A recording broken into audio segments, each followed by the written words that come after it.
సంఖ్యాకాండము 21వ అధ్యాయము. తరువాత ఇశ్రాయేలీలు సాగి ఓబోతులో దిగిరి.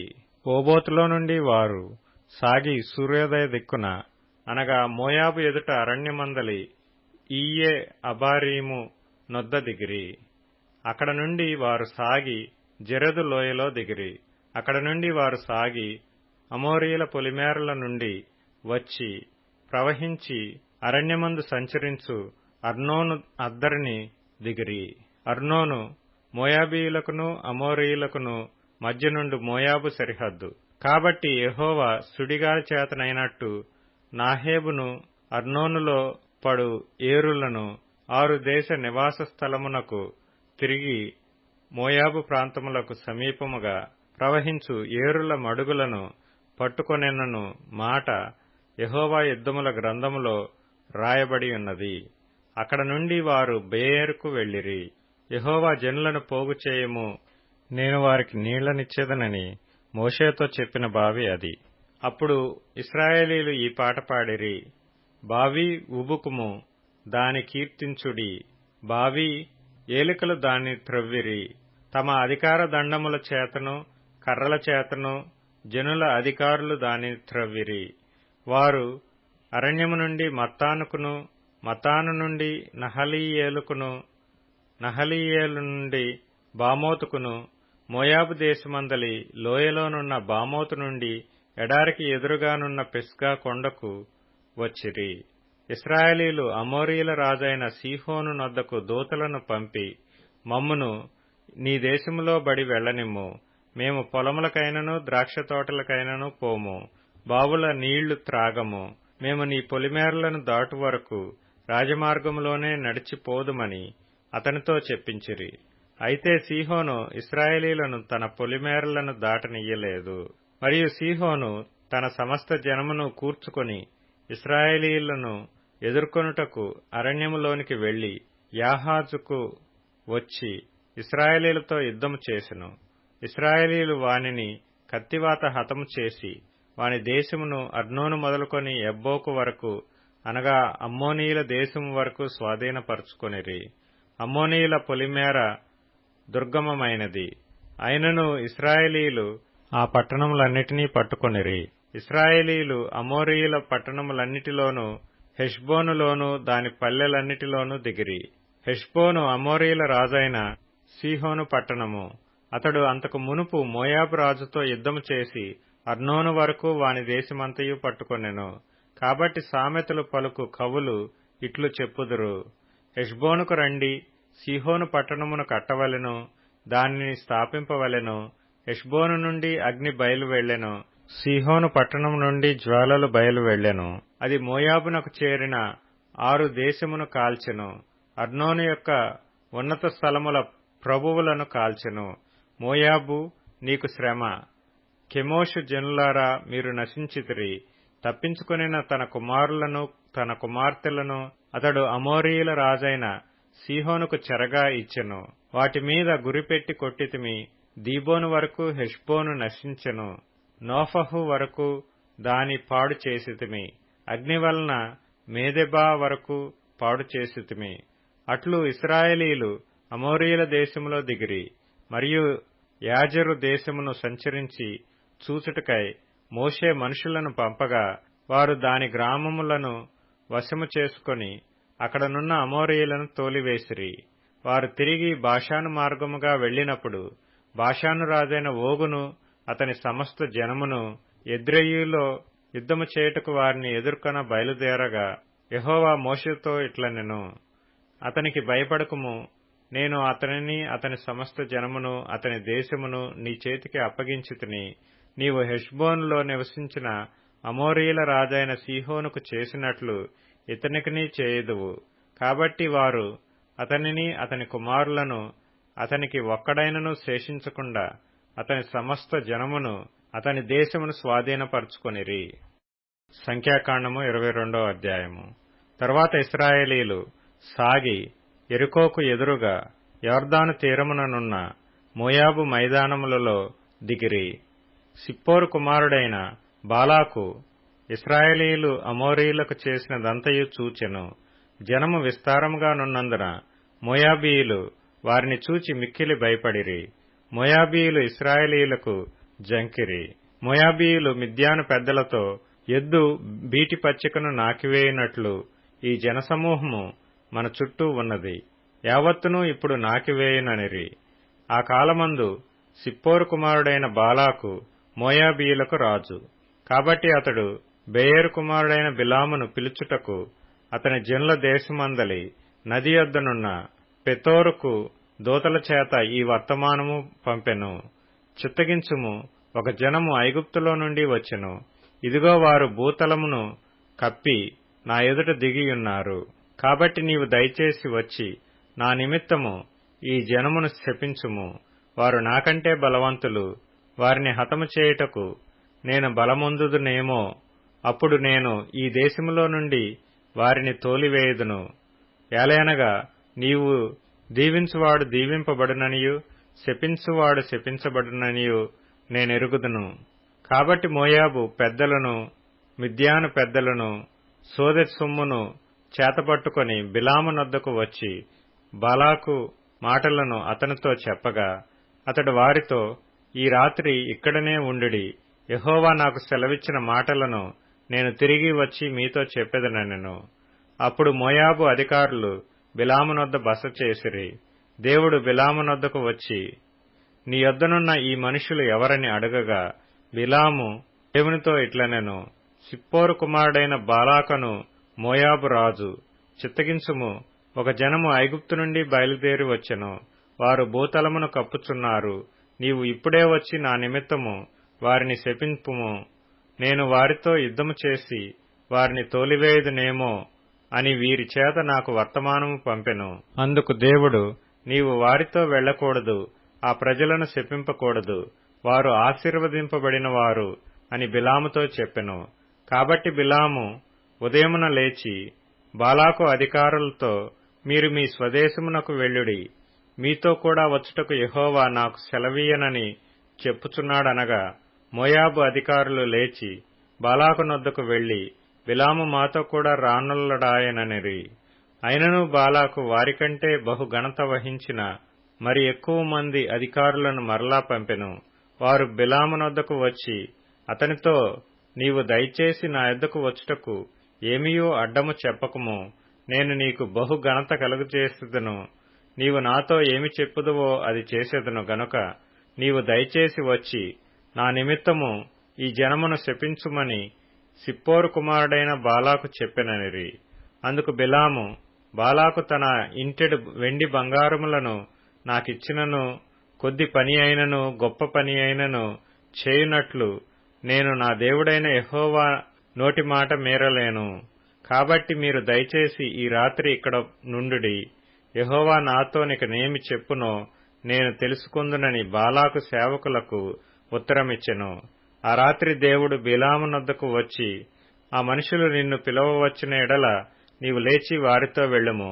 అయితే నేను నీతో చెప్పిన మాట చొప్పుననే నీవు చేయవలనని అతనికి సెలవిచ్చెను. ఉదయమున బిలాము లేచి తన గాడిదకు గంత కట్టి మోయాబు అధికారులతో కూడా వెళ్ళెను. అతడు వెళుచుండగా దేవుని కోపము రగులుకొనెను. యెహోవా దూత అతనికి విరోధి అయి త్రోవలో నిలిచెను. అతడు తన గాడిదనెక్కి పోవుచుండగా అతని పనివారు ఇద్దరు అతనితో కూడా నుండిరి. యెహోవా దూత ఖడ్గము దూసి చేతపట్టుకొని త్రోవలో నిలిచియుండుట ఆ గాడిద చూచెను గనుక అది త్రోవను విడిచి పొలములోనికి పోయెను. బిలాము గాడిదను దారికి మలుపవలెనని దాని కొట్టగా, యెహోవా దూత ఇరుప్రక్కలను గోడలు గల ద్రాక్ష తోటల సందులో నిలిచెను. గాడిద యెహోవా దూతను చూచి గోడమీద పడి బిలాము కాలును గోడకు అదిమెను గనుక అతడు దాని మరలా కొట్టెను. యెహోవా దూత ముందు వెళ్ళుచు కుడికైనను ఎడమకైనను తిరుగుటకు దారి లేని ఇరుకుచోటను నిలువగా, గాడిద యెహోవా దూతను చూచి బిలాముతో కూడా క్రింద కూలబడెను. కనుక బిలాము కోపము మండి తన చేతి కర్రతో గాడిదను కొట్టెను. అప్పుడు యెహోవా ఆ గాడిదకు వాక్కు నిచ్చెను గనుక అది, నీవు నన్ను ముమ్మారు కొట్టితివి, నేను నిన్నేమి చేసితినని బిలాముతో అనగా, బిలాము, నీవు నా మీద తిరుగుబడితివి, నా చేత ఖడ్గమున్న ఎడల నిన్ను చంపియుందునని గాడిదతో అనెను. అందుకు గాడిద, నేను నీ దాననైనది మొదలుకొని నేటి వరకు నీవు ఎక్కుచూ వచ్చిన నీ గాడిదను కానా? నేనెప్పుడైనా నీకిట్లు చేయుట కద్దా అని బిలాముతో అనగా అతడు లేదనెను. అంతలో యెహోవా బిలాము కన్నులు తెరచెను గనుక దూసిన ఖడ్గము చేత పట్టుకొని త్రోవలో నిలిచియున్న యెహోవా దూతను అతడు చూచి తలవంచి సాష్టాంగ నమస్కారము చేయగా, యెహోవా దూత, ఈ ముమ్మారు నీ గాడిదను నీ వేల కొట్టితివి, ఇదిగో నీ ఎదుట నీ నడత విపరీతమైనది గనుక నేను నీకు విరోధినై బయలుదేరి వచ్చితిని. ఆ గాడిద నన్ను చూచి ఈ ముమ్మారు నా ఎదుట నుండి తొలగెను. అది నా ఎదుట నుండి తొలగని ఎడల నిశ్చయముగా నేనప్పుడే నిన్ను చంపి దాని ప్రాణమును రక్షించియుందునని అతనితో చెప్పెను. అందుకు బిలాము, నేను పాపం చేసితిని, నీవు నాకు ఎదురుగా త్రోవలో నిలుచుట నాకు తెలిసినది కాదు. కాబట్టి ఈ పని నీ దృష్టికి చెడ్డదైతే నేను వెనుకకు వెళ్ళెదనని యెహోవా దూతతో చెప్పగా, యెహోవా దూత, నీవు ఆ మనుషులతో కూడా వెళ్ళుము, అయితే నేను నీవు చెప్పు మాటయే కాని మరేమీయూ పలకకూడదని బిలాముతో చెప్పెను. అప్పుడు బిలాము బాలాకు అధికారులతో కూడా వెళ్ళెను. బిలాము వచ్చెనని బాలాకు విని ఆ పొలిమేరల చివరనున్న అర్నోను తీరమునందలి మోయాబు పట్టణము వరకు అతనిని ఎదుర్కొన బయలు వెళ్లగా, బాలాకు బిలాముతో, నిన్ను పిలుచుటకు నేను నీ యొద్దకు దూతలను పంపింటిని గదా, నా యొద్దకు నీవేళ రాకపోతివి, నిన్ను గణపరచ సమర్థుడను కానా అనెను. అందుకు బిలాము, ఇదిగో నీ యొద్దకు వచ్చితిని, అయిననేమి, ఏదైననో చెప్పుటకు నాకు శక్తి గలదా? దేవుడు నా నోట పలికించు మాటయే పలికెదనని బాలాకుతో చెప్పెను. అప్పుడు బిలాము బాలాకుతో కూడా వెళ్ళెను. వారు కిర్యత్ హుచ్చోతుకు వచ్చినప్పుడు బాలాకు ఎడ్లను గొర్రెలను బలిగా అర్పించి కొంత భాగము బిలాముకును అతని యొద్దనున్న అధికారులకును పంపెను.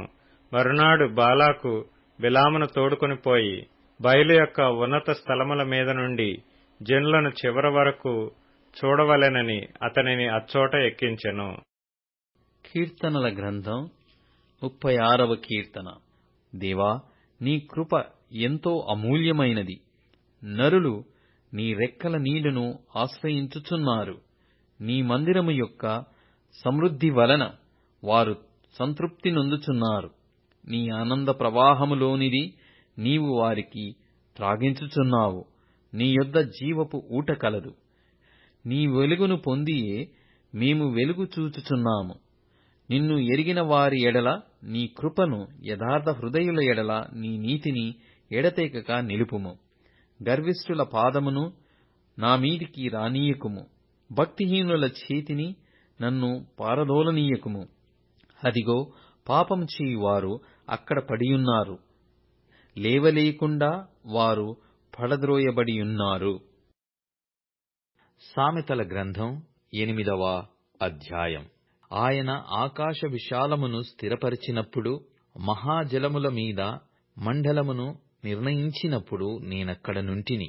ఆయన పైన ఆకాశమును స్థిరపరిచినప్పుడు, జలధారలను ఆయన బిగించినప్పుడు, జలములు తమ సరిహద్దులు మీరకుండునట్లు ఆయన సముద్రమునకు పొలిమేరను ఏర్పరిచినప్పుడు, భూమి యొక్క పునాదులను నిర్ణయించినప్పుడు. మార్కు సువార్త 16వ అధ్యాయం. విశ్రాంతి దినము గడిచిపోగానే మగ్దలేని మరియయు, యాకోబు తల్లి అయిన మరియయు, సలోమేయు వచ్చి ఆయనకు పూయవలెనని సుగంధర ద్రవ్యములు కొనిరి. వారు ఆదివారమున పెందలకడ లేచి బయలుదేరి సూర్యోదయమైనప్పుడు సమాధి యొద్దకు వచ్చుచుండగా, సమాధి ద్వారము నుండి మన కొరకు ఆ రాయి ఎవడు పొరలించునని ఒకరితో ఒకరు చెప్పుకొనుచుండిరి. వారు వచ్చి కన్నులెత్తి చూడగా రాయి పొర్లింపబడి ఉండుట చూచిరి. ఆ రాయి ఎంతో పెద్దది. అప్పుడు వారు సమాధిలో ప్రవేశించి తెల్లని నిలువుటంగి ధరించుకొనియున్న ఒక పడుచువాడు కుడివైపునను కూర్చుండుట చూచి మిగుల కలవరపడిరి. అందుకతడు, కలవరపడకుడి, సిలువ వేయబడిన నజరేయుడగు యేసును మీరు వెతుకుచున్నారు. ఆయన లేచియున్నాడు, ఇక్కడ లేడు. వారు ఆయనను ఉంచిన స్థలము చూడుడి. మీరు వెళ్లి ఆయన మీకంటే ముందుగా గలిలయలోనికి వెళ్ళుచున్నాడనియూ, ఆయన మీతో చెప్పినట్టు అక్కడ మీరు ఆయనను చూతురనియూ ఆయన శిష్యులతోనూ పేతురుతోనూ చెప్పుడనెను. వారు బయటకు వచ్చి విస్మయమొంది వణుకుచు సమాధి యొద్ద నుండి పారిపోయిరి. వారు భయపడినందున ఎవనితో ఏమీయూ చెప్పలేదు. ఆదివారము తెల్లవారినప్పుడు యేసు లేచి తాను 7 దయ్యములను వెళ్లగొట్టిన మగ్దలేనే మరియకు మొదట కనబడెను. ఆయనతో ఉండిన వారు దుఃఖపడి ఏడ్చుచుండగా ఆమె వెళ్లి ఆ సంగతి వారికి తెలియజేసెను. గాని ఆయన బ్రతికియున్నాడనియూ ఆమెకు కనబడెననియూ వారు విని నమ్మకపోయిరి. ఆ తర్వాత వారిలో 2 ఒక పల్లెటూరికి నడిచిపోవుచుండగా ఆయన మారురూపము గలవాడై వారికి ప్రత్యక్షమాయెను. వారు వెళ్లి తక్కిన వారికి ఆ సంగతి తెలియజేసిరి గాని వారు వీరి మాటనైనను నమ్మకపోయిరి. పిమ్మట 11 మంది శిష్యులు భోజనమునకు కూర్చున్నప్పుడు ఆయన వారికి ప్రత్యక్షమై తాను లేచిన తరువాత తన్ను చూచిన వారి మాట నమ్మనందున వారి అపనమ్మిక నిమిత్తమును హృదయ కాఠిన్యము నిమిత్తమును వారిని గద్దించెను. మరియు మీరు సర్వలోకమునకు వెళ్లి సర్వ సృష్టికి సువార్తను ప్రకటించుడి. నమ్మి బాప్తిస్మము పొందినవాడు రక్షింపబడును, నమ్మని వానికి శిక్ష విధింపబడును. నమ్మిన వారి వలన ఈ సూచక క్రియలు కనబడును. ఏవనగా నా నామమున దయ్యములను వెళ్లగొట్టుదురు, క్రొత్త భాషలు మాట్లాడుదురు, పాములను ఎత్తి పట్టుకొందురు, మరణకరమైనదేది త్రాగినను అది వారికి హాని చేయదు. రోగుల మీద చేతులుంచినప్పుడు వారు స్వస్థత నొందుదురని వారితో చెప్పెను. ఈలాగు ప్రభువైన యేసు వారితో మాటలాడిన తరువాత పరలోకమునకు చేర్చుకొనబడి దేవుని కుడిపార్శ్వమున ఆసీనుడయ్యెను. వారు బయలుదేరి వాక్యమంతట ప్రకటించిరి. ప్రభువు వారికి సహకారుడై యుండి వెనువెంట జరగచ్చు వచ్చిన సూచక క్రియల వలన వాక్యమును స్థిరపరచుచుండెను.